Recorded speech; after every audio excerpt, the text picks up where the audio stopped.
सभी को सादर अभिवादन। सत्यार्थ प्रकाश प्रथम समोल्लास। पिछले दिनों हमने सत्यार्थ प्रकाश की भूमिका और प्रथम समोल्लास को, उसके कुछ भाग को एक एक पंक्तिशः, एक एक शब्दशः देखने समझने का प्रयास किया। आज भी हम पिछले क्रम से आगे को देखेंगे। मैं जिस सत्यार्थ प्रकाश को पढ़ रहा हूं, मेरे सामने है, वो परोपकारिणी सभा अजमेर द्वारा प्रकाशित 39वां संस्करण है। प्रथम समोल्लास का पृष्ठ 6। प्रसंग पीछे ये था कि महर्षि ने ईश्वर के विभिन्न नामों को, ऐसे नाम जो कि ईश्वर के भी वाचक हैं, अन्यों के भी वाचक हो सकते हैं, उनको सब प्रमाण प्रस्तुत किया कि इन शब्दों से यहां परमात्मा का ही ग्रहण करना चाहिए, प्रकरण के कारण, विशेषणों के कारण। इस प्रकार उन्होंने 11 प्रमाण दिए थे और उन 11 प्रमाणों को और उनके महर्षि के किए अर्थों को हमने पीछे देखा था। साथ ही महर्षि ने कहा कि ये जो कुछ शब्द हैं, ये वेदादि शास्त्रों में भी अन्यों के वाचक भी होते हैं, ईश्वर से भिन्न के वाचक भी होते हैं, और इसका हमें निर्णय वहीं प्रसंग से, प्रकरण से और वहां दिए गए विशेषणों से करना होता है। तो इस संदर्भ में भी उन्होंने कुछ प्रमाण दिए थे कि कुछ प्रकरण बताए थे कि यहां पर ये नाम ईश्वर के वाचक नहीं है। कहां कहां ईश्वर के वाचक नहीं है वो कुछ हमने देखे थे। ततो विराट जायत इत्यादि, और तस्मात् वा एतस्मात् आत्मन आकाश संभूतः इत्यादि जो हमने वचन देखे थे, इनका कुछ अर्थ भी हमने समझने का प्रयास किया। तो यहां पर भी कई शब्द आए हैं, जैसे कि विराट, पुरुष, देव, आकाश, वायु, अग्नि, पृथ्वी, ये शब्द यहां भी आए हैं। और ये शब्द परमात्मा के वाचक हैं, ये महर्षि का प्रतिपादन है, प्रतिपादन किया गया है, अर्थात परमात्मा के भी वाचक हैं भिन्न प्रसंगों में। लेकिन यहां इधर यही शब्द परमात्मा के वाचक नहीं है, ये अन्य वस्तुओं के वाचक हैं। तो ये जो नियामक होता है, नियंत्रण करने वाला, निर्णय करने वाला, वो विशेषण और प्रसंग प्रकरण होता है। तो यद्यपि ईश्वर के नामों का प्रसंग है इस प्रथम समोल्लास में, लेकिन फिर भी ये बताने के लिए कि ऐसा ही ना समझ लिया जाए कि जहां भी ये शब्द आएंगे वहां परमात्मा का ही वाचक हो जाए। तो जो इन शब्दों से केवल अन्यों का ग्रहण करते हैं, परमात्मा का ग्रहण नहीं करते, विभिन्न अन्य देवताओं का ग्रहण करते हैं, वो भी ठीक नहीं है। वहां परमात्मा का ग्रहण होना चाहिए, एक पक्ष महर्षि ने बताया। लेकिन दूसरा पक्ष भी कि ये ही शब्द जब इन्हीं शास्त्रों में कहीं आएंगे तो वहां हर जगह सब स्थानों पर परमात्मा ही अर्थ ना ले लेना, ये मान के कि महर्षि ने कहा है या तो ऐसा माना जाता है, तो ये अन्यों के भी वाचक होते हैं। तो वो उदाहरण महर्षि ने यहाँ पर कुछ प्रमाण हमारे समझ के लिए उपलक्षण से कुछ को बताया। तो अब इनका महर्षि का किया हुआ अर्थ, जो इसके बारे में महर्षि ने व्याख्या की है, उसको हम पंक्तिशः देखते हैं। तो पृष्ठ संख्या 6 के मध्य से है, ऐसे प्रकरणों में, ये ऊपर जो बताया यजुर्वेद के प्रकरण हैं, ये 31वें अध्याय के कुछ दिए हैं और ये 33 उपनिषद का वचन दिया है। तो ये और ऐसे बहुत सारे प्रकरण हैं। वहां ऐसे प्रकरणों में विराट ये शब्द दिए जा रहे हैं जो परमात्मा के भी वाचक थे और अन्यों के भी वाचक हो सकते हैं। ये शब्द यहां पर आए हैं, विराट, पुरुष, देव, आकाश, वायु, अग्नि, जल, भूमि आदि नाम लौकिक पदार्थों के होते हैं। इन प्रकरणों में लौकिक पदार्थ का अभिप्राय इन लोक में होने वाले 3 लोक माने जाते हैं, भूलोक, अंतरिक्ष लोक और द्युलोक। इन तीनों लोकों में सब आ गए, इसको त्रैलोकी बोलते हैं, 3 लोकों वाली। अर्थात ये जो सारे लोकांतर हैं, सारा जिसको हम ब्रह्मांड कह लें, पूरा विश्व कह लें, इन सब में जितने भी पदार्थ हैं उनमें उनको लौकिक कहेंगे। लोक में होने वाले, लोक में स्थित जो हैं वो लौकिक कहलाते हैं। अर्थात इसमें परमात्मा को छोड़ करके अन्यों का ग्रहण होगा। और ये मुख्य रूप से प्रकृति के बने पदार्थ और आत्मा, या तो आत्मा ने जब शरीर को धारण कर लिया है, जो व्यक्ति है, जीवन है, उसके वाचक होगा। ऐसा क्यों मानते हैं? तो उसके लिए महर्षि कारण बताते हैं, क्योंकि जहां जहां उत्पत्ति, स्थिति, प्रलय, अल्पज्य, जड़, दृश्य आदि विशेषण भी लिखे हों, वहां वहां परमेश्वर का ग्रहण नहीं होता। क्या कह रहे हैं? ये जो सारी चीजें, ये कुछ क्रियाएं हैं, वहां उन शब्दों के साथ में कोई ना कोई क्रिया होगी, क्रियावाचक शब्द होगा, कुछ विशेषण होंगे। तो ये जो तरह तरह के विशेषण लिखे हैं, तो वहां परमेश्वर का ग्रहण नहीं होता। क्यों नहीं होता? तो परमात्मा में इन विशेषणों की योग्यता नहीं है।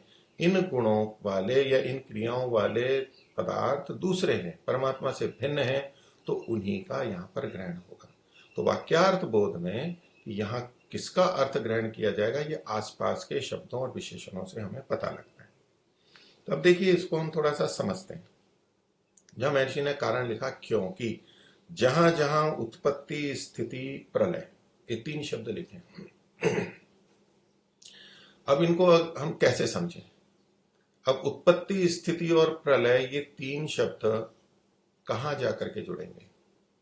जब महर्षि का प्रतिपादन तो ये है कि वो ईश्वर से भिन्न पदार्थों में लागू होंगे, लेकिन उत्पत्ति, स्थिति और प्रलय परमात्मा से भी जुड़े हुए हैं, क्योंकि परमात्मा संसार की उत्पत्ति करता है, स्थिति यानी बना के रखता है, और प्रलय भी करता है। तो जहां संसार के बनने, बिगड़ने और इस सब का वर्णन आएगा, और वहां परमात्मा का आएगा कि उसने ये बनाया, तब तो वहां परमात्मा का ही ग्रहण होगा। न उत्पत्ति, स्थिति, प्रलय का अभिप्राय है उस पदार्थ की उत्पत्ति का कथन किया जा रहा हो, उसकी स्थिति का वर्णन किया जा, उसके प्रलय का वर्णन किया, नाश का वर्णन किया जा रहा हो। तो परमात्मा का चूंकि जन्म नहीं होता, उसकी उत्पत्ति नहीं होती, उसका विनाश यानी प्रलय नहीं होता, इसलिए वस्तु के साथ, पदार्थ के साथ में जब उत्पत्ति और प्रलय का कथन आ रहा हो, तो वो वहां वो पदार्थ, उस शब्द से जाना जाने वाला, वो ईश्वर नहीं हो सकता है। कारण बस यही कि उसकी उत्पत्ति और प्रलय होता ही नहीं। और स्थिति, ये शब्द भी साथ में जोड़ते हुए है कि उत्पन्न होने के बाद में जो स्थिति है, और फिर जो प्रलय है, प्रलय से पहले जो वस्तु रहती है उसको स्थिति कहा गया। ऐसे परमात्मा भी सदा बना रहता है, तो वो तो है ही वैसा का वैसा ही। तो केवल विद्यमानता को यहाँ स्थिति में नहीं कहा गया, यूं तो सभी चीजें हैं ही, नित्य पदार्थ भी रहते ही हैं। उत्पत्ति और प्रलय से जुड़ते हुए यहां पर स्थिति शब्द को कहा गया, उसके बीच में कहा गया। तो जहां पदार्थों की उत्पत्ति, स्थिति, प्रलय का कथन हो, आसपास के विशेषणों से पता लगता हो कि ये जो नाम दिया हुआ है, चाहे वो आकाश नाम है, चाहे ये विराज शब्द है या पुरुष शब्द है, तो समझ लेंगे ये परमात्मा का वाचक नहीं। अल्पज्य, जहां ऐसा साथ में हो रहा है कि ये तो कम जानने वाला है, तो परमात्मा तो सर्वज्ञ है, उसका ग्रहण नहीं हो सकता। तो यहां पर आत्मा या तो जीव का ग्रहण होगा। इसी तरह से जड़ गुण वहां कुछ दिखाई दे रहे हो, तो भी परमात्मा का ग्रहण नहीं होगा, क्योंकि परमात्मा में जड़त्व की योग्यता नहीं है, परमात्मा में जड़त्व संभव नहीं है, वो चेतन है। इसी तरह से दृश्य, दिखाई देना, ये अर्थ अगर प्रतीत हो रहा हो, तो भी वहां परमात्मा का ग्रहण नहीं होगा, क्योंकि परमात्मा दिखाई नहीं देता। अब पीछे जो हमने कुछ बातें देखी थी कि वो रुक्म वर्ण है या आदित्य वर्ण है, रुक्माभम, ऐसे ऐसे जो शब्द आए जो कि दिखने जैसे प्रतीत होते हैं, तब क्या करेंगे कि वहां कुछ दिखने जैसे भी प्रतीत हो रहे हैं, तो क्या हम दिखने मात्र से उसको जड़ ले लें, जड़ भौतिक अग्नि को ले लें? नहीं, चूंकि अन्य गुण ऐसे विशेष कहे गए हैं जिससे पता लगता है कि ये तो परमात्मा का वाचक है, इसलिए जहां दिखने वाली बात आती है तो वहां पर प्रकाशित या प्रकट होना अर्थ लिया जाता है। क्योंकि वो भी शब्द जो दिखने जैसा लग रहा है वो भी सबके साथ जुड़ के परमात्मा का ही वाचक हो रहा है। तो यहां इसी तरह योग्यता प्रसंग आदि को देखते हुए अर्थ किया जाता है। अब यहां पर महर्षि ने जिन शब्दों का उल्लेख किया उनको थोड़ा सा देखते हैं। मैं वापस उसी पहली पंक्ति पे आता हूं कि विराट पुरुष देव आदि जो शब्द है। तो ये देखो विराट शब्द कहां लिखा, ऊपर यजुर्वेद का था ततो विराट जायता, ये विराट शब्द है, उससे विराट अजायत उत्पन्न हुआ। अब ये विराट शब्द है लेकिन अजायत उत्पन्न हुआ ये कथन किया गया, जिसके लिए महर्षि ने लिखा ना क्योंकि जहां जहां उत्पत्ति, तो ये अजायत से उत्पत्ति को बताया जा रहा है। तो जो उत्पन्न हुआ ऐसा जो विराट है वो परमात्मा हो नहीं सकता, तो यह परमात्मा से भिन्न का ग्रहण होगा। ये पूरा विराट जो संसार है विश्व है उसकी बात है। अब विराट के बाद में महर्षि ने शब्द लिखा है पुरुष। पुरुष का मतलब आत्मा, परमात्मा को भी पुरुष कहते हैं, आत्मा को भी पुरुष कहते हैं। आत्मा मात्र को, चाहे वो पुल्लिंगी हो चाहे स्त्रीलिंगी हो, कोई भी हो, उसमें आत्मा को पुरुष कहा जाता है। तो अब यहां पुरुष शब्द आया है।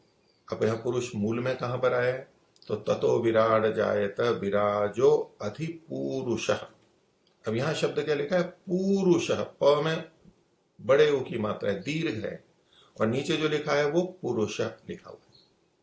तो ये उसी को महर्षि कहना चाहते हैं या कुछ दूसरा है। तो पुरुष ये भी पुरुष का ही वाचक है। पुरुष और पुरुष ये दोनों एक ही अर्थ के वाचक है। वेद में पुरुष शब्द को विशेष स्थिति में वहां दीर्घ हो जाता है, पु की जगह पुरुष, दीर्घ ऊ हो गया है। तो अर्थ में तो कोई भिन्नता नहीं है। तो हम कह सकते हैं, कोई कह सकता है कि भाई ये पुरुष जो कहा गया वही है विराजो अति पुरुष है, क्योंकि विराट के तत्काल बाद में वहां पर पुरुष शब्द आया है, तो ये पुरुष का वाचक है। अब महर्षि लिखते हैं कि ये पुरुष शब्द तो ईश्वर का वाचक नहीं है। अब यहाँ अर्थ क्या है, ये जो विराज, पहले तो कहा ततो विराट जायते, उस परमात्मा से विराट उत्पन्न हुआ। फिर कहते हैं विराज, विराज से अधि, अधि मतलब ऊपर, पुरुष पुरुष है। ये जो विराट, ये जो सारा संसार विश्व है, इससे ऊपर कौन विराजमान है, यानी ये इसका स्वामी या इसका आधार कौन है, सबसे बड़ा इससे कौन है, तो वो पुरुष है। अब देखिए, अब ये पुरुष शब्द से विराट यानी प्रकृति का तो ग्रहण कर नहीं सकते, पर विराट के ऊपर भी कौन विराजमान है, संपूर्ण जड़ जगत के ऊपर भी कौन विराजमान है, तो परमात्मा ही है। और महर्षि दयानंद ने ये यजुर्वेद 31वें अध्याय का 5वां मंत्र, वहां पुरुष का अर्थ परमात्मा ही किया। अब यहां लगेगा कि विराट के बाद पुरुष है, ये परमात्मा का वाचक नहीं है। यहां महर्षि कह रहे हैं वेद भाष्य में पुरुष का मतलब, पुरुष का मतलब परमात्मा की है। हमें ये ध्यान देना होगा कि ये जो पुरुष है ये तो परमात्मा का ही वाचक है, ये और किसी का, परमात्मा से भिन्न का वाचक नहीं है। ये हमें अन्य प्रमाणों से भी कि परमात्मा इस सारे संसार विराट के ऊपर है, उससे अधिक महत्वपूर्ण है। तो ये पुरुष शब्द, ये पुरुष यहां नहीं है, इसका ये अर्थ नहीं लेना चाहिए, क्योंकि हिंदी में विराट के बाद पुरुष लिखा है और ऊपर संस्कृत में ततो विराट जायते विराजो अधि पुरुष, वहां विराट के बाद में उसी पंक्ति में दूसरा शब्द पुरुष आया, तो महर्षि उसकी तरफ संकेत नहीं कर ही नहीं सकते, क्योंकि वो तो परमात्मा का वाचक है। तो फिर ये पुरुष शब्द महर्षि ने कहां लिखा है, किस लिए लिखा है, तो ऊपर के प्रमाणों में जो तैत्तिरीय उपनिषद वाला वचन है, तस्माद् वा एतस्मात् आत्मन, इसके अंत में देखिए अन्नाद रेतः रेतसः पुरुषः, तो अन्न से वीर्य बना, वीर्य से पुरुष बना, यानी जो ये प्राणी बने हैं, जीवन जो आया है, सशरीर है, ये उसका ग्रहण है। ये पुरुष शब्द इसके लिए कथन है, एकदम क्रम से नहीं लिखा है। तो यहां भी हमने पुरुष को यहां नहीं ग्रहण किया, ये तो परमात्मा का ही वाचक है, क्योंकि वहां विशेषण ऐसे, वहां अधि शब्द लिखा हुआ है, तो वो विराट से भी ऊपर है। आगे देव लिखा, तो तस्मात् देवा अजायंत, ये यजुर्वेद का 31:9 का है इसका भाग। तो तेन देवा, तो यहां पर देव के साथ में अजायंत, यहां जो महर्षि ने ये वचन दिया है इसमें थोड़ा अंतर है मूल में, लेकिन जहां देव शब्द भी उत्पन्न होने के साथ में जुड़ा हुआ है, उत्पत्ति क्रिया जुड़ी हुई है, तो अब उस देव शब्द से परमात्मा का ग्रहण नहीं करना है। परमात्मा से भिन्न कोई ऐसी दिव्य चीज का ग्रहण करना है जो देव के गुण तो रखती हो लेकिन उत्पन्न भी होती हो। अब इसी तरह से जो आकाश, वायु, अग्नि, जल, भूमि है वो तो नीचे तैत्तिरीय में लिखे ही है। ऊपर भी लिखा है श्रोत्राद वायुश्च प्राणश्च, श्रोत्र से वायु और प्राण उत्पन्न हुए। मुखाद अग्नि रजायत, ये अजायत, तो परमात्मा के श्रोत्र से वायु और प्राण उत्पन्न हुए। तो अब यहां जो ये वायु और प्राण है ये परमात्मा के वाचक नहीं हो सकते अजायत के कारण। और मुखाद अग्नि, ये अग्नि भी उत्पन्न हुई है अजायत, ये भी परमात्मा का वाचक नहीं हो सकती। आगे पश्चात भूमि मथो पुरः, तो यहां भी भूमि का शब्द आ गया। और आगे भी जो तैत्तिरीय का लिखा है वहां आकाश, वायु, अग्नि, पृथ्वी, औषधि आदि ये सब के सब ये संभूतः शब्द लिखा है। तस्माद व एतस्माद आत्मनः आकाशः संभूतः, संभूत हुआ, उत्पन्न हुआ, प्रकट हुआ। इसी तरह आकाशाद वायु संभूतः, संभूतः को सबके साथ जोड़ते जाएंगे। तो पुरुषः संभूतः, रेतः संभूतः, अन्नम। तो इस प्रकार से जितनी भी चीजें ये उत्पन्न होने वाली हैं, इसलिए ये परमात्मा के वाचक नहीं होंगे। तो महर्षि ने दोनों तरह के प्रमाण हमारे सामने लिख दिए, कहां ये शब्द परमात्मा के वाचक हैं और क्यों हैं, और कहां ये शब्द परमात्मा के वाचक नहीं है और क्यों नहीं है। बस यही समझ है। आगे कहते हैं, इसी बात को खोल रहे हैं कि वह उत्पत्ति आदि व्यवहारों से पृथक है। वह मतलब परमात्मा, जो उत्पत्ति आदि जितने भी व्यवहार हैं उनसे वो पृथक है। अर्थात उसके अंदर ये सारी चीजें भले ही उत्पन्न हो रही हैं, नष्ट हो रही हैं, लेकिन उसकी स्वयं की उत्पत्ति नहीं होती, इसलिए वो उत्पत्ति आदि व्यवहार से पृथक है। उत्पत्ति व्यवहार से पृथक है का ये अभिप्राय नहीं है कि ये जितनी भी उत्पत्तियां हो रही हैं वस्तुओं की, वो परमात्मा से भिन्न स्थानों में हो रही हैं। तात्पर्य देखना होगा वक्ता का। जब परमात्मा सर्वव्यापक है, सब जगह है, तो सारी वस्तुएं भी उसी में हैं, और जितनी भी उत्पत्ति प्रलय हो रही है वो सब उसी में ही हो रही है। एक तरफ कहा जा रहा है परमात्मा उत्पत्ति और प्रलय से पृथक है। अब ये पृथक का मतलब ये नहीं है कि उत्पत्ति और प्रलय जहां हो रही है, जिस जगह पे जिनमें हो रही है, उससे अलग है ये। इसका अभिप्राय है कि परमात्मा में उत्पत्ति और प्रलय नहीं होते, परमात्मा में स्वयं के। जब परमात्मा व्यापक है तो बाकी उसमें, बाकी चीजें तो उसमें उत्पत्ति और प्रलय को प्राप्त हो रही है, परमात्मा उत्पत्ति प्रलय को प्राप्त नहीं हो रहा। ये वक्ता का तात्पर्य है। तो ये व्यवहार, इन व्यवहारों से वह उत्पत्ति आदि व्यवहारों से पृथक है। और उपरोक्त मंत्रों में उत्पत्ति आदि व्यवहार हैं, ये अजायत, संभूतः इत्यादि व्यवहार है। इसी से यहां विराट आदि नामों से परमात्मा का ग्रहण न होके संसारी पदार्थों का ग्रहण होता है। ये संसार है, संसरणशील है, गतिशील है। इसमें जो पदार्थ हैं ये उत्पन्न होते हैं और नष्ट होते हैं, ये संसारी पदार्थ हैं, उन्हीं पे लागू होगा।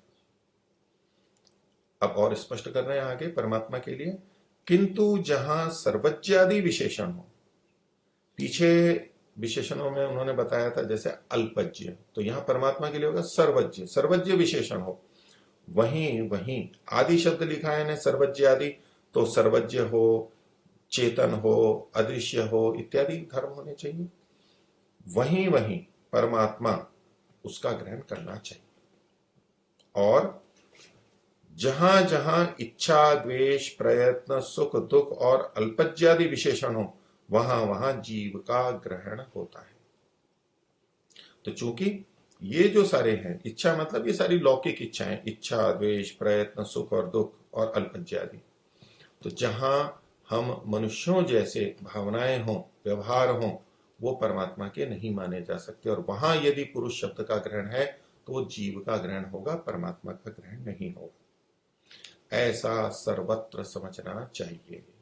ये कुछ उदाहरण दिए इन्होंने, नमूना है, प्रतीक के रूप में। ऐसा सब जगह समझना चाहिए। एक सिद्धांत दे दिया, एक कुंजी दे दी। महर्षि के लिए कहा जाता है कि वो, उन्होंने कुंजी दे दी, और उनको कुंजी मिल गई थी वेद को खोलने की। उनके गुरु स्वामी विरजानंद जी दंडी ने उनको वेद की कुंजी दे दी थी, कुंजी मिल गई थी। ये कुंजियां हैं। ये इस प्रसंग में ईश्वर के शब्दों के क्या अर्थ कौन से लेने चाहिए, कहाँ क्या लेना चाहिए, ये भी एक कुंजी है। ऐसे और बहुत सारी कुंजियां हैं जिनका संकेत महर्षि ने अपने ग्रंथों में विभिन्न स्थानों पर किया है, प्रयोग किया है। तो ऐसा सर्वत्र समझना चाहिए। और स्पष्ट करने, क्योंकि परमेश्वर का जन्म मरण कभी नहीं होता, ये सिद्धांत पहले से स्थिर है और अन्य प्रमाणों से पुष्ट है।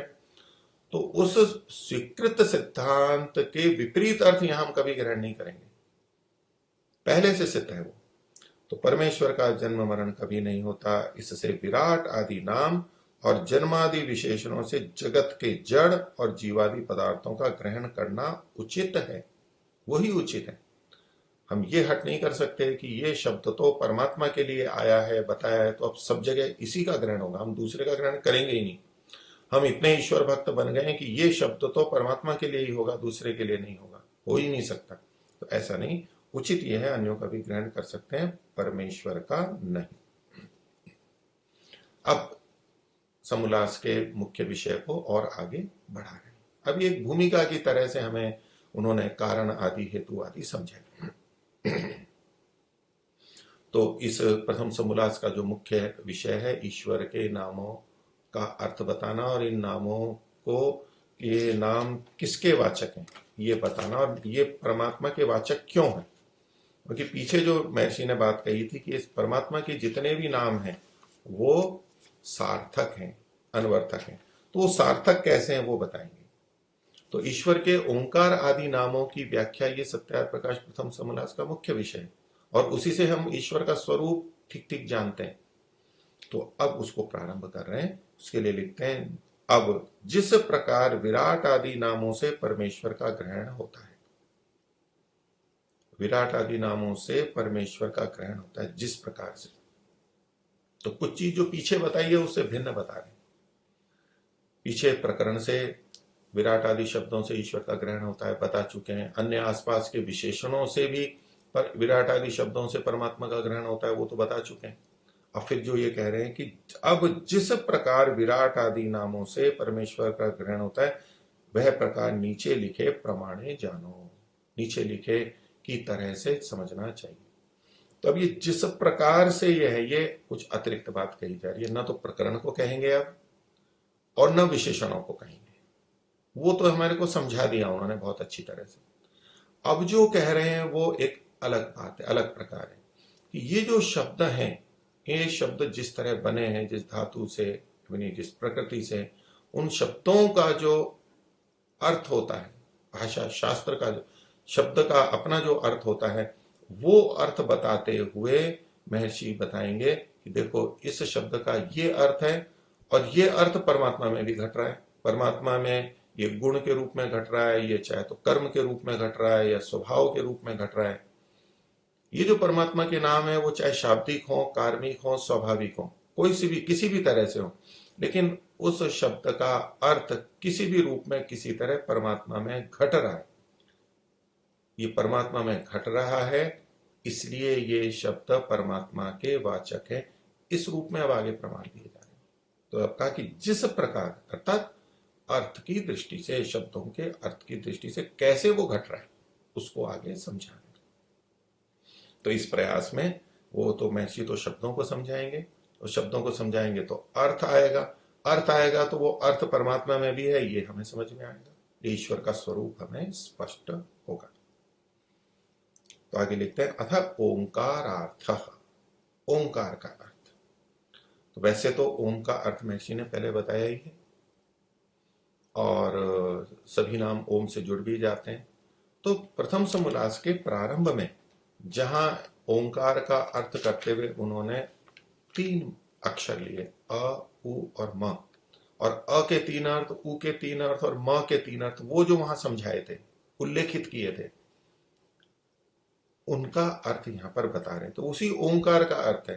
तो अकार के 3, उकार के 3 और मकार के 3, उन 3 को यहां पर महर्षि ने सबसे पहले लिया है।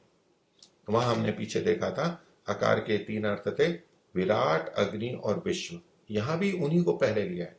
फिर मकार के, उकार के 3 थे हिरण्यगर्भ, वायु और तेजस, उनको लिया है। फिर मकार के थे ईश्वर, आदित्य और प्रज्ञा, इन नो को यहां यथा योग्य लेंगे, यथाक्रम लेंगे और फिर बाद में अन्य शब्दों का भी ग्रहण करके उनकी व्याख्या करेंगे। तो सबसे पहले लेते हैं विराट। अब उसको खोल रहे हैं। अब यहां महर्षि का जो व्याकरण था, यानी संस्कृत भाषा का ज्ञान था, संस्कृत व्याकरण का ज्ञान था, उस सब का प्रयोग करते हुए वो हमें समझाना चाहिए।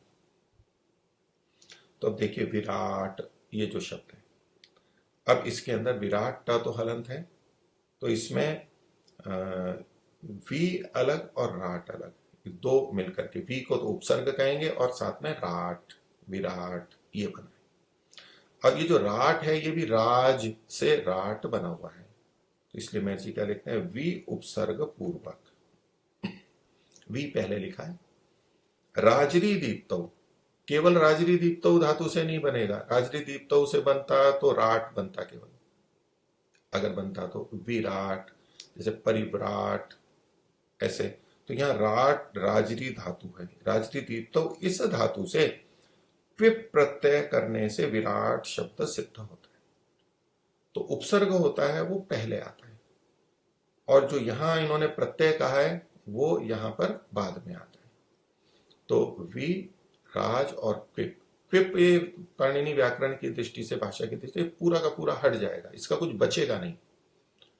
तो यहां पर केवल राज बनेगा और उससे फिर विराट शब्द बन जाता है। व्याकरण की ये गंभीर प्रक्रिया में यहां नहीं जाना है, लेकिन केवल संकेत किया हमारे को कि वी और राज।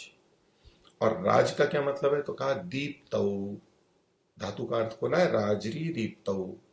तो पहले शब्द, पहला जो शब्द होता है वो धातु का अर्थ हो, धातुवाचक शब्द होता है, वो धातु होती है। और दीप्तऊ आदि जो है दीप्ति में, अर्थात दीप्ति अर्थ में ये प्रयोग की जाती है। तो जैसे हम कहते हैं अग्नि प्रदीप्त हो गई, दीप्त हो गई, वही अर्थ है। प्रकाशित, प्रज्वलित हो गई, ये दीप्त अर्थ है। तो राजरी दीप्तऊ प्रकाशित अर्थ। तो वी पूर्वक राजरी दीप्तऊ तो विराट शब्द बना है। अब वी का अपना अर्थ है और राज का अपना अर्थ है। तो देखिए महर्षि का अर्थ खोलते हैं। संस्कृत में जो लिखा है पहले उसको देखते हैं। यो विविधम नाम चराचरम जगत राजयति प्रकाशयति स विराट। हिंदी में भी आगे खोला है महर्षि ने। तो यहां पर यह मतलब जो, कौन, विविधम, ये विविध शब्द आ गया। विविध का मतलब है अनेक प्रकार से, अनेक प्रकार, अनेक प्रकार से, अनेक प्रकार, विविध भोजन है, विविध वस्तुएं हैं, विविध क्रियाएं हैं। विविध मतलब अनेक प्रकार की। अब ये विविध अर्थ कहां से आया, तो विराट में जो वी है उसका विविध अर्थ है। वी के अनेक अर्थ होते हैं, कई बार विशेष अर्थ भी दिया जाता है, लेकिन यहां पर वी का अर्थ लिया विविध। तो जब कहा यो विविधम, विविध को, वी को खोला है विविध शब्द से। नीचे भी आप हिंदी में देखेंगे तो विविध शब्द लिखा हुआ है। आगे विविधम नाम, ये जो नाम लिखा है विविध का क्या मतलब है, विविध से हम किसका ग्रहण करें, तो आगे लिखा चराचरम जगत, ये विविध को खोला गया है। ये जो जगत है कैसा जगत, चर और अचर दोनों प्रकार का जगत। तो चर का मतलब जो गतिशील है, अचर का मतलब जो गतिशील नहीं है, जो सापेक्ष रूप से ऐसे हैं, अथवा जो चेतन है और जो अचेतन है, यानी जड़ और चेतन, यानी समस्त जगत वो विविध प्रकार का है। अब चर जगत है वो भी विविध प्रकार का है, जो अचर जगत है वो भी विविध प्रकार का है। हम उनको अनेक तरह से देख सकते हैं, कोई स्थूल है, कोई सूक्ष्म है, कोई भौतिक है, कोई अभौतिक है, कोई स्वप्रकाशित है, कोई अप्रकाशित है। चेतन में भी हम विभिन्न शरीर ले सकते हैं, चर में भी, तो उसमें जीव जंतु हैं, जलचर हैं, थलचर हैं, ऐसे विभिन्न प्रकार के हम ग्रहण कर सकते हैं। तो जितने भी हैं चर और अचर, ये दो प्रकार हो गए सारे संसार की वस्तुओं को बांटने के लिए, और इनके भी अनेक प्रकार हो गए। तो विविध का मतलब है चराचर जगत। तो जो विविधम नाम चराचरम जगत, उसको चराचर जगत को राजयति। अब ये राजरी दीप, तो जो राज शब्द धातु थी उसको खोला जा रहा है राजयति। राजयति के आगे लिखा प्रकाशयति। भाई राजयति का क्या मतलब है, राजरी तो दीप्त धातु है, तो उसको दीप्त करता है, तो राजयति को खोल दिया प्रकाशयति। प्रकाशित करता है, प्रकट करता है। तो जो विविध चराचर जगत को प्रकट करता है वह विराट कहलाता है। तो ये विराट शब्द का अर्थ हुआ, उसकी व्याख्या हो गई। और परमात्मा में चूंकि ये गुण धर्म मिल रहे हैं इसलिए परमात्मा का नाम भी विराट है। तो आगे हिंदी में देखिए, विविध अर्थात जो बहु प्रकार के जगत को, विविध बहुत प्रकार का, ये बहुत प्रकार के कौन से हैं, जिसको संस्कृत में इन्होंने चराचर नाम से लिखा है, चर और अचर, ये बहुत प्रकार के जगत को प्रकाशित करें, इससे विराट नाम से परमेश्वर का ग्रहण होता है। परमेश्वर गृहित हो गया। तो ये विराट शब्द परमात्मा का वाचक हुआ। ये आकार से निकल करके आया, आकार से निकलने वाला विराट शब्द यहां पर हमें पता लगा। आइए अब दूसरा शब्द लेते हैं।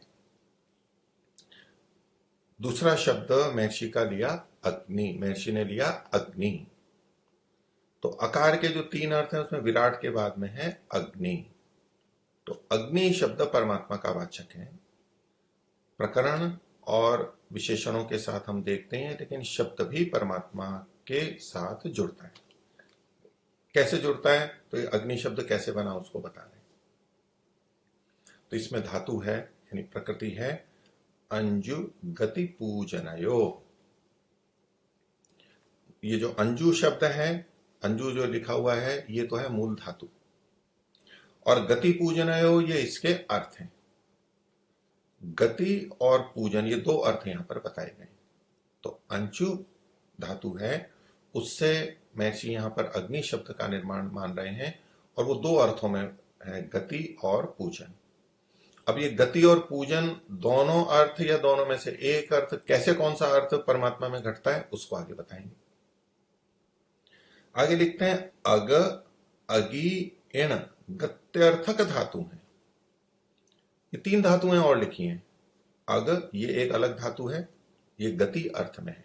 गति का अर्थ होता है एक स्थान से दूसरे स्थान पर जाना, देशांतर गति, ये गति। गति के और भी अर्थ होते हैं जिसको महर्षि आगे लिख रहे हैं, लेकिन सामान्यतः जो गति है गमन, तो ये अग धातु है, ये भी गत्यर्थक है, गति अर्थ की है। दूसरा है अगी धातु, ये भी गत्यर्थक है, और इण ये भी गत्यर्थक है। 3 धातुएं और ले ली। तो एक तो अंचु थी, फिर दूसरी अग, तीसरी अगी और चौथी इण, ये धातुएं उल्लेखित की हैं। ये धातुएं हैं, इनसे अग्नि शब्द सिद्ध होता है। तो अलग अलग एक एक धातु को लेकर के अग्नि शब्द का निर्माण हो सकता है। ये महर्षि ने यहां पर संकेत किया। चारों को मिलाकर के एक साथ होता है ऐसा नहीं है, चारों से हो सकता है, अलग अलग ये अग्नि शब्द बन सकता है। अब देखिए, ये जो अंचु थी उसमें भी गति अर्थ था, और अग अगी इन ये भी गत्यर्थक धातु है। तो यहां गति सब जगह पे है। यद्यपि ये जो अग धातु है ये धातु पाठ में कुटिलायाम गतौ, कुटिल गति के लिए है, जो इधर उधर जाना है, विक्षेप करना है, भिन्न प्रकार से चलना है, ऐसी गति के लिए अग शब्द है अगति। जैसे गच्छति होता है ऐसे अगति। लेकिन चूंकि कुटिलायाम गतौ केवल गति अर्थ में भी, बिना कुटिलता के जो कैसी भी गति है उस अर्थ में भी इसका प्रयोग होता है। तो ये जो गति अर्थ इन 4 धातुओं का बताया, तो गति का यहां क्या तात्पर्य लेंगे? क्योंकि सामान्यतः जो हम गति करते हैं तो एक स्थान से दूसरे स्थान पर जो जाता है, वो गमन करता है, उसको गति कहते हैं। उसमें वे किस गति से जा रहा है, कितनी तेजी से जा रहा है, तो भी देशांतर तो प्राप्ति होती ही है। एक देश से, एक स्थान से दूसरे स्थान की प्राप्ति वहां पर घटती है। अब देखिए कि परमात्मा सर्वव्यापक है। सर्वव्यापक की गति कहां पर होगी? जितने भी पदार्थ हैं जिसको हम गति कहते हैं, जिस रूप में हम समझते हैं, वो सब एक देशी हैं। एक देशी हैं तभी वो एक जगह से दूसरी जगह पे जा रहे होते हैं। अगर वो वहां पहले से है तो उसका जाना क्या हुआ? एक जगह पे है, दूसरी जगह पे नहीं है, तभी तो कहा जाता है कि ये गति कर रहा है। तो अग्नि गत्यर्थक धातुओं से बना है अग्नि शब्द, और गति परमात्मा में दिख नहीं रही है। कैसे करें उसको संभव न माने, संभव माने न माने, या इसको उचित माने न माने, तो इस बात को ध्यान में रखते हुए महर्षि खोल रहे हैं। महर्षि के आगे के खोलने से ही हमें पता लगता है। तो कहते हैं गते स्त्रयो अर्था, गति के तीन अर्थ हैं। हम सामान्यतः एक ही अर्थ लेते हैं, जैसा कि अभी मैं बोल रहा था, हम लोग ऐसा ही प्राय करके लेते हैं।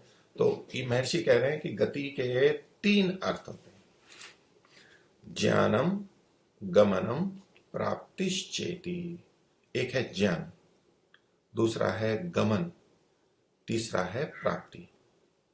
तो ज्ञान मतलब हमें जो बोध होता है, तो जब गति होती है तो ये गमन के अर्थ में है। ज्ञान अर्थ में भी गमन का प्रयोग होता है। गति जो है उसका अर्थ ज्ञान भी होता है। और गमन है, एक गमन तो एक जगह से दूसरी जगह जाना है ही, जैसे कि हम आवागमन शब्द बोलते हैं, आना जाना इधर उधर। तीसरा है प्राप्ति, वहां तक पहुंच होना, जैसे हम किसी वस्तु को प्राप्त करते हैं, वो हमारी पहुंच में आती है, हम वहां तक पहुंच जाते हैं, हमें कोई वस्तु प्राप्त है, हम किसी को प्राप्त हैं, पहुंच है हमारी, ग्रहण किया हुआ है, इस रूप में प्राप्ति शब्द है। तो ज्ञान, गमन और प्राप्ति ये तीनों अर्थ होंगे। तो प्रश्न तो ये उठेगा कि यार तीनों अर्थ घटेंगे या नहीं। गति गत्यर्थक धातु है और गति के तीनों अर्थ हैं, क्या तीनों अर्थ परमात्मा में घटेंगे? महर्षि ने क्यों ये तीन अर्थ किए? ज्ञानम, गमनम, प्राप्तिश्चेति। तो एक तो ये गमन का हुआ। दूसरा, अंचु धातु के जब दो अर्थ किए, गति पूजनयो हो, तो गति के साथ में पूजन भी लिखा हुआ है। तो पूजन के बारे में आगे बता रहे हैं संस्कृत में, पूजनम नाम सत्कारः। पूजन का क्या मतलब है? सत्कार करना।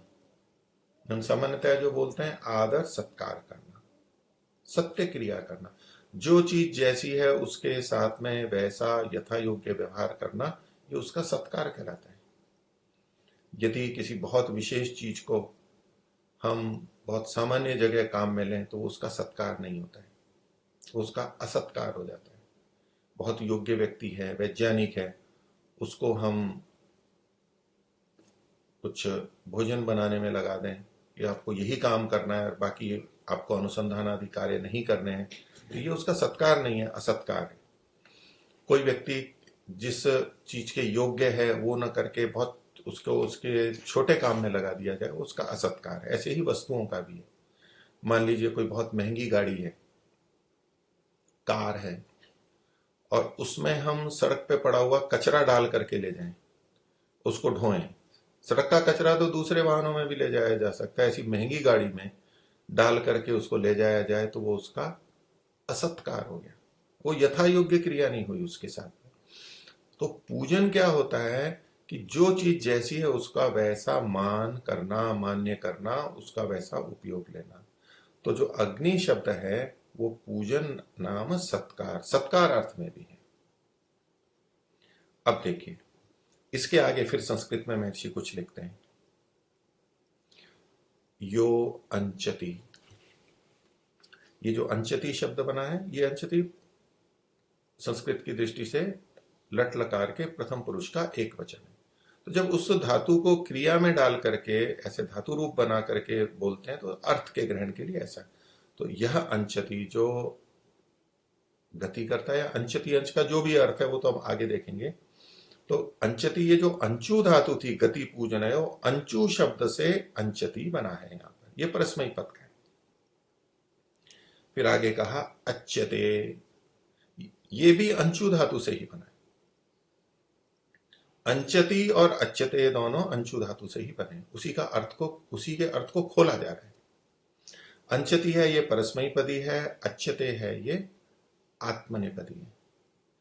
और इसको सामान्य संस्कृत में कुछ आप जो भी समझते हो उस दृष्टि से, तो अच्छते जो है ये कर्मवाच्य है, अंचति है ये कर्तृवाच्य के अंदर है, उसमें कर्ता को कहा जाता है, और अच्छते यहां पर कर्म को कहा जाता है। ये दोनों में अर्थ में भेद होता है। धातु वही है और लकार भी वही है, लेकिन इसमें अर्थ में भेद होता है। तो जब कर्मवाच्य में लेंगे तो अच्छते बनेगा, अंशु का ही ये दो रूप हुए। फिर अगली धातु महर्षि ने दी थी अग, उसके लिए आगे कहा अच्छते के बाद क्या, अच्छते, अच्छते फिर अवग्रह लिखा हुआ है गत्यंगति, तो इसको अगर तोड़ देंगे तो अच्छते अगति, अंगति, तो अगति शब्द है यहां पर, अगति। तो इसका क्या अभिप्राय होगा? ये है अग, अग धातु से बना हुआ है। जैसे अंचु से अंचति बना था, ऐसे अग से अगति बना। जैसे गच्छति बनता है, ऐसे अगति बनता है। ये उस धातु का रूप दे दिया गया। फिर है अगी। अगी से जब हम रूप बनाएंगे लट लकार में, तो ये बनेगा अंगति। अंगति अर्थ गति अर्थ ही है, गति अर्थ में ही है, लेकिन धातु के भेद से रूप अलग अलग बन रहे हैं। तो अगी से बना अंगति इति वा, इति वा, ये से अथवा, इससे इससे इसे अर्थ को खोला जा रहा है। अब यहां पर मूल में जो धातुएं दी गई हैं उसमें एक इण धातु और दी गई है। तो यहां इसमें उसका रूप नहीं लिखा, बाकी तो तीनों का रूप आ गया है, यहाँ इण का नहीं आया। तो इसको जोड़ के भी आपको कई सत्यार्थ प्रकाशों में मिलता है। वहां पर एति, इण धातु से जब रूप बनाएंगे तो एति बनेगा। तो ये सारे अर्थ करके कहा वा स अयम अग्नि। तो अग्नि कौन होता है? यह अंचति स अग्नि, यह अच्छते स अग्नि, यह अगति स अग्नि, यह अंगति स अग्नि, यह एति स अग्नि। तो भिन्न भिन्न धातुओं की दृष्टि से ये ऐसे कथन किया जाएगा और उसके अर्थ देखे जाएंगे। अब देखिए यहां फिर ध्यान देने की बात है, इसका महर्षि ने जो हिंदी में अर्थ दिया है उससे हम इस बात की पुष्टि कर सकते हैं। महर्षि ने यहां पर गति के 3 अर्थ बताए थे, ज्ञानम गमनम प्राप्तिश्चेति। अब जो आगे की व्याख्या की गई है उसमें धातु का रूप तो बना हुआ दिखा दिया है, लेकिन धातु के गमनार्थक होते हुए भी जो गति के 3 अर्थ हैं, गत्यर्थक धातुएं होते हुए भी जो 3 अर्थ हैं, उन 3 में से कौन सा अर्थ ग्रहण करें, ये अभी तक हमें स्पष्ट नहीं होता है, संस्कृत से स्पष्ट नहीं होता है। तीनों ही अर्थ लिए जा सकते हैं। जब ये धातुएं गत्यर्थक हैं और गति के तीनों अर्थ हैं, तो इन धातुओं से बने हुए रूप में या शब्द में तीनों अर्थ लिए जा सकते हैं। सामान्य रीति से यही समझ में आएगा। लेकिन जो समस्या थी कि परमात्मा तो सर्वव्यापक है, उसमें गति का गमन अर्थ कैसे घटेगा? तो गमन अर्थ नहीं घट सकता है। तो वहां पर दूसरे अर्थ महर्षि ने घटाए हैं, ज्ञान वाला और प्राप्ति वाला। देखिए हिंदी का जो अर्थ है, जो ज्ञान स्वरूप, ये परमात्मा के लिए कह रहा है, जो ज्ञान स्वरूप है उसका स्वरूप ही ज्ञान में है। तो ये गति का ज्ञान अर्थ लेते हुए किया है। अब ये जो ज्ञान स्वरूप अर्थ किया, ये सभी धातुओं से बने हुए अग्नि से लिया जाएगा। आप चाहे अंचति अर्थ करें, चाहे अगति करें, चाहे अंगति करें, चाहे एति करें, किसी भी तरह से करेंगे। ज्ञान स्वरूप जो जानता है, जब हम ज्ञान अर्थ करेंगे, यो अंचति मतलब जो यह जानाती, जो जानता है। अब चाहे हम अगति कहें, चाहे अंगति कहें, चाहे एति कहें, जो जानता है ये अर्थ निकल के आएगा। तो जो जानता है, सब कुछ जानता है, वो ज्ञान स्वरूप है। और इसी को आगे और स्पष्ट कर दिया, सर्वज्ञ। तो अग्नि का अर्थ जानने वाला, अग्नि का अर्थ सर्वज्ञ। आगे फिर आगे कहा जानने, प्राप्ति होने और पूजा करने योग्य है। अब देखिए इसमें जानने, केवल जानने से हमें स्पष्टता नहीं होती।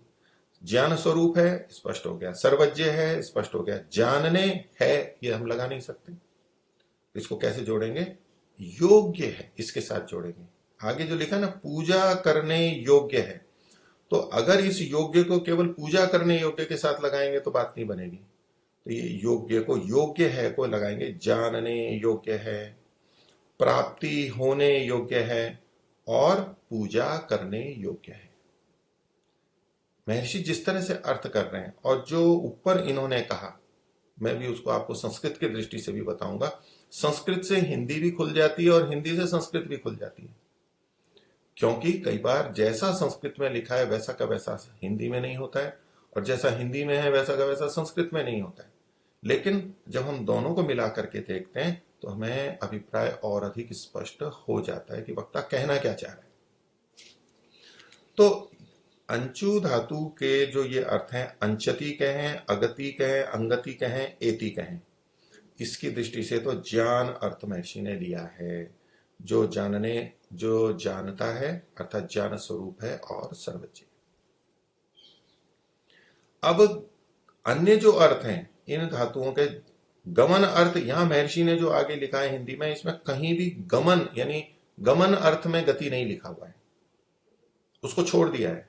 गति के तीन अर्थ बताते हुए भी ग्रहण केवल ज्ञान का किया और प्राप्ति का भी किया है। अब देखिए, ज्ञान स्वरूप और सर्वज्ञ कहने के बाद में जो कहा जानने योग्य है, यह अर्थ कहां से निकाला?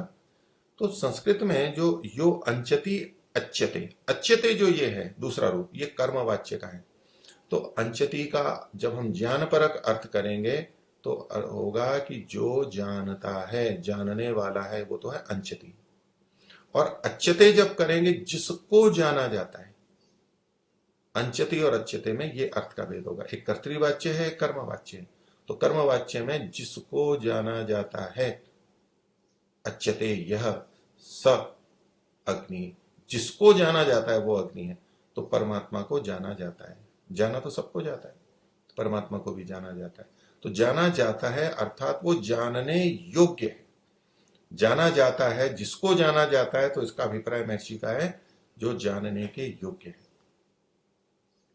हम कहते हैं कि रोटी खाई जाती है, हाँ खाई जाती है, तो इसके साथ में यह भी जुड़ा होगा कि रोटी खाने योग्य है। पानी पिया जाता है, इसका क्या अर्थ है? पानी पीने योग्य है। लड्डू खाए जाते हैं, लड्डू खाने योग्य हैं, लेकिन पत्थर तो नहीं खाया जाता है। क्यों नहीं खाया जाता? तो खाने के योग्य नहीं है। तो खाया, जिसको खाया जाता है वो खाने के योग्य होता है, ये जुड़ी हुई बात है। तो जिसको जाना जो जानने योग्य है, ये महर्षि उसी को बोलते हैं। तो अच्युत का मतलब है जिसको जाना जाता है, तो इसका अभिप्राय हुआ जो जानने योग्य है। तो संस्कृत से हम देख सकते हैं कि जानने के साथ में योग्य है जुड़ेगा, और अगर हिंदी का वाक्य भी लिखा होता तो भी अर्थ को ग्रहण करने के लिए जानने योग्य है, प्राप्ति होने योग्य है, ये सभी हमें योग्य है, तो इन दोनों के साथ भी जोड़ना ही होता है। तो परमात्मा जानने के योग्य है। वैसे तो महर्षि लिखते हैं कि सभी चीजें जानने योग्य है, तिनके से लेकर के और सूर्य तक और लोक लोकांतर तक, छोटी से छोटी चीज से सभी जानने योग्य है। लेकिन जब हम कहते हैं कि सभी जानने योग्य हैं, उसमें भी कहते हैं कि ये जानने योग्य है, तो इसमें मतलब हम बहुत जोर दे रहे हैं, उसके ऊपर विशेषता है। तो जानने योग्य वस्तुओं में परमात्मा सबसे अधिक जानने योग्य है। वस्तुओं को जान के हम उनका लाभ उठाते हैं, उनका उपयोग लेते हैं, अपना हित सिद्ध करते हैं, दुख हटाते हैं, सुख की प्राप्ति करते हैं। यही तो प्रयोजन है सब चीजों को, जिसको भी हम जानते हैं उसके पीछे कोई ना कोई हमारा यही प्रयोजन मिलेगा। तो परमात्मा सबसे श्रेष्ठ जानने योग्य है, सबसे अधिक जानने योग्य है। अन्य चीजें जानी ना जानी, लेकिन परमात्मा को तो जानना ही चाहिए। ये अग्नि है तो जानने योग्य है क्योंकि उससे हमें बहुत लाभ होगा। तो परमात्मा का अर्थ, ये ब्रह्म परमात्मा के अर्थों में, ईश्वर के अर्थों में अग्नि अच्यते, तो उसको का जानने योग्य है। अब आगे कहा प्राप्ति होने योग्य है, क्योंकि गति के तीन अर्थ हैं, उसमें प्राप्ति अर्थ भी है। तो यहां पर प्राप्ति होने योग्य है, जिसको पाया जाता है वो प्राप्त होने योग्य है। जैसे जिसको जाना जाता है, जिसको जाना जाता है, जिसको जानना है वो जानने योग्य है, उसको जानना चाहिए। ऐसे ही पाने के अर्थ में प्राप्ति मतलब पाना, पाने के योग्य, प्राप्तव्य है, पाने के योग्य है। हम दुनिया में बहुत सारी चीजें प्राप्त करते हैं, वो भी अपने अपने अंशों में प्राप्त करने योग्य होती है, कुछ प्राप्त करने योग्य नहीं भी होती है, लेकिन परमात्मा तो प्राप्त होने योग्य ही है और सबसे श्रेष्ठ प्राप्त होने योग्य चीज है। प्राप्तव्य वस्तुओं में सर्वश्रेष्ठ परमात्मा है, इसलिए उसका नाम अग्नि है। अग्नि प्राप्त होने योग्य, हमें अग्नि को प्राप्त करना चाहिए। आगे कहा पूजा करने योग्य है।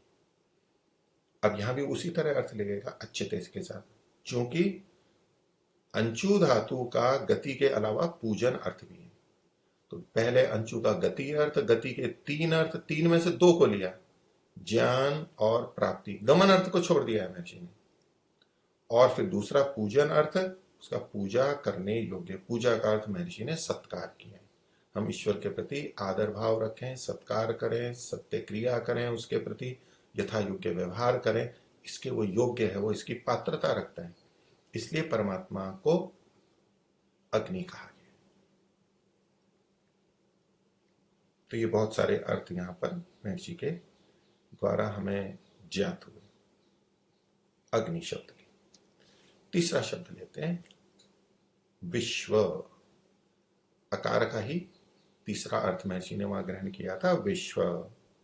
अब विश्व शब्द कैसे बना है, यहां भी पहले धातु को बताया इन्होंने, लिखा है विष प्रवेशने।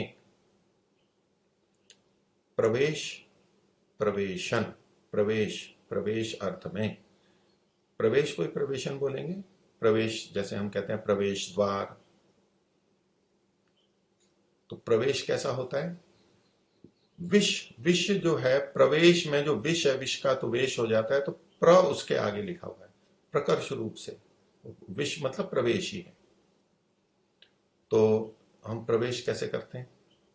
हम किसी भवन में प्रवेश करते हैं, हम यज्ञशाला में प्रवेश करते हैं, ऐसे कहीं भी प्रवेश करते हैं। हम यान में प्रवेश करते हैं इत्यादि, हम जल में प्रवेश करते हैं, तालाब में उतरते हैं इत्यादि। तो इसमें गति हो रही है, कोई एक वस्तु है जो दूसरे में जा रही है, वहां से अपनी जगह छोड़ करके उसके अंदर जा रही है, उसमें प्रविष्ट हो रही है, जिसी को हम उसमें जा रही है, इसी को प्रवेश कहा जाता है। ऐसा हम व्यवहार में अर्थ देखते ही हैं। अब देखिए विश्व प्रवेश ने, इस धातु से विश्व शब्द सिद्ध होता है। अब ये विश्व को प्रवेश अर्थ के साथ में जोड़ना है, क्योंकि धातु उसी वही बनी है। कैसे अर्थ बनता है उसको पहले महर्षि संस्कृत में बता रहे हैं और फिर हिंदी में भी बताएंगे। देखिए विशंति, विशब से विशंति, बहुवचन में है इसलिए विशंति लिखा। विशंति, विशंति को हम अपनी तरह से समझने के लिए कहते हैं प्रविशंति, ये भी कह सकते हैं, प्रवेश करते हैं। अब ये नाम तो परमात्मा का कहा जा रहा है, विश्व का मतलब यहां परमात्मा है, ये संसार नहीं है। तो विशंति, अब अंत में देखेंगे विशंति इति विश्व, या तो कहो कि जिसमें प्रवेश, जो प्रवेश करता है, प्रविशंति, जिसमें प्रवेश करते हैं अन्य लोग, अन्य वस्तुएं। क्योंकि जहां प्रवेश होगा तो कोई किसी में प्रवेश करेगा, दो अलग अलग बातें होंगी। तो जिसमें प्रवेश करते हैं उसे विश्व कहते हैं, ये परमात्मा के लिए कहा गया। तो अब ये जो विशंति है, विशंति मतलब प्रविशंति, प्रवेश करते हैं। अभी परमात्मा में कैसे घटेगा? हम जब प्रवेश की बात करते हैं, हम भवन में प्रवेश करते हैं, तो हम पहले भवन से दूर थे, यानी भवन में नहीं थे, कमरे में नहीं थे। अब उस भवन में, कमरे में प्रवेश कर रहे हैं। क्या परमात्मा के साथ ऐसा संभव है कि जिसमें प्रवेश करते हैं, यानी हम प्रवेश करते हैं, या पूरा भौतिक जगत उसमें प्रवेश करता है? पहले तो उससे बाहर था और फिर उसमें प्रवेश कर गए। ऐसा तो वहां घटता ही नहीं है, घट ही नहीं सकता है। लेकिन परमात्मा का नाम विश्व तो कहा गया है, तो वहां कैसे अर्थ घटेगा? तो देखिए विशंति को आगे फिर महर्षि ने क्या खोला है, प्रविष्टानि, प्रविशंति प्रविष्टानि सर्वाणि आकाशादीनि भूतानि यस्मिन् यो वा आकाशादिषु सर्वेषु भूतेषु प्रविष्टः स विश्वः ईश्वरः। हम इसको दो भागों में देख देंगे, वा के बाद में जो है उसको अलग अर्थ में, इसको पहले दो तरह से अर्थ किया महर्षि ने। अब जब हम इसको खोलें, देखेंगे पहले, तो विशंति यस्मिन भूतानि, आकाश आदि भूत जिसमें प्रवेश करते हैं, घुसते हैं, उसको विश्व कहते हैं, और इसलिए ही परमात्मा को ईश्वर कहते हैं। अब ये जो विश्व का अर्थ है कि आकाश आदि भूत जिसमें प्रवेश करते हैं, ये परमात्मा में घटना चाहिए, क्योंकि विश्व शब्द परमात्मा का वाचक है, तो वो यथार्थ का वाचक है, अयथार्थ का वाचक नहीं है, अनवर्थ संज्ञा है। वो अर्थ वहां पर घटना चाहिए। परमात्मा के जितने भी नाम हैं वो सार्थक हैं, अर्थ सहित है, निरर्थक नहीं है। महर्षि पहले प्रतिज्ञा कर चुके हैं। तो आकाश आदि सारे भूत जिसमें प्रवेश करते हैं, अब वो संभव ही नहीं है। तो यहां विश धातु का विशंति, प्रविशंति का तात्पर्य क्या लिया जाएगा? तो इसलिए महर्षि ने आगे कहा प्रविष्टानि, प्रविष्ट हैं। एक तो होता है प्रवेश करना, एक होता है प्रविष्ट। प्रविष्ट का मतलब है जो अंदर आ चुका है उसके लिए कहेंगे ये प्रविष्ट हो गया है। प्रवेश करते हैं और प्रविष्ट हुए हुए होते हैं। तो जो अंदर प्रवेश कर गया है, अंदर आ चुका है, उसको कहते हैं कि प्रविष्ट हो गया। तो बोले ये जो सारे आकाश आदि भूत हैं ये प्रविष्ट है, पहले से अंदर हैं। तो उस समस्या का कुछ अर्थ समाधान हमारे को मिलेगा कि बाहर से अंदर कैसे आए, वो तो होता ही नहीं है, तो पहले से हैं। तो बोले आप पहले से भी कहोगे तो भी चलो आ चुका है, लेकिन आने से पहले तो कहीं बाहर होगा, तो नहीं, बाहर नहीं था। अब संस्कृत में तो ऐसा ही लिखा हुआ है और उससे हमें सीधा सीधा स्पष्ट नहीं होता है। हिंदी में अभी देखिए इस समस्या का समाधान महर्षि ने किया है, वो हम देखेंगे। तो यहां विशंति को खोला, प्रविष्टानी पहले से हैं वहां पर, हमें प्रवेश नहीं होना है, प्रवेश हो नहीं रहे हैं अभी। प्रविशंति जो है वो लट लकार का प्रयोग है, वर्तमान काल का है कि प्रविशंति प्रवेश करते हैं या कर रहे हैं। अब प्रविष्टानी पहले से प्रविष्ट है। तभी समस्या तो आएगी कि कैसे प्रवेश करते हैं। सर्वाणी सब कुछ, कौन? आकाशादिनी भूतानी, आकाश आदि सब। जो आकाश मतलब यहाँ पहला भूत ले लिया और जो सबसे बड़ा है वो भी परमात्मा में है। प्रविष्टानी भूतानी यस्मिन, ये एक। अब इतने भाग का पहले हिंदी का देखते हैं, फिर संस्कृत के दूसरे भाग को हम आगे देखेंगे। महर्षि क्या देखते हैं? जिसमें आकाश आदि सब भूत प्रवेश कर रहे हैं। ये प्रवेश कर रहे हैं का ये विशंति का अर्थ है। विशंति प्रविशंति जो पहला भाग था उसका अर्थ किया है, लेकिन सर्वात्मक में होते नहीं, इसलिए भिन्न अर्थ में करेंगे। इसको भी हम प्रवेश करना मान सकते हैं। किस तरह से संगत लगेगा? सर्वव्यापक में। एक देशी में प्रवेश करना हमें पता है, वही समझ में आता है क्योंकि हम वही देखते समझते हैं।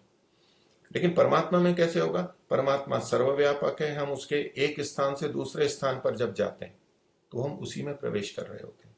जैसे कि हम वायु में हैं, वायु में अंदर विद्यमान है, तो एक जगह से दूसरी जगह वायु में जाएंगे तब भी हम कहेंगे वायु में मैं दूसरी जगह प्रवेश कर रहा हूं।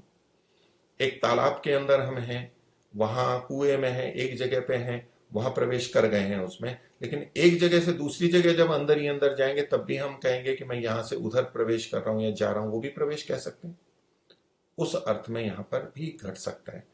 तो लेकिन दूसरे अर्थ में कैसे घटता है? वो कहते हैं अथवा, बोले ऐसे समझ लो, जो इनमें व्याप्त होके प्रविष्ट हो रहा है। ये प्रविष्टानी को खोल रहे हैं महर्षि। प्रविशंति को क्या खोला?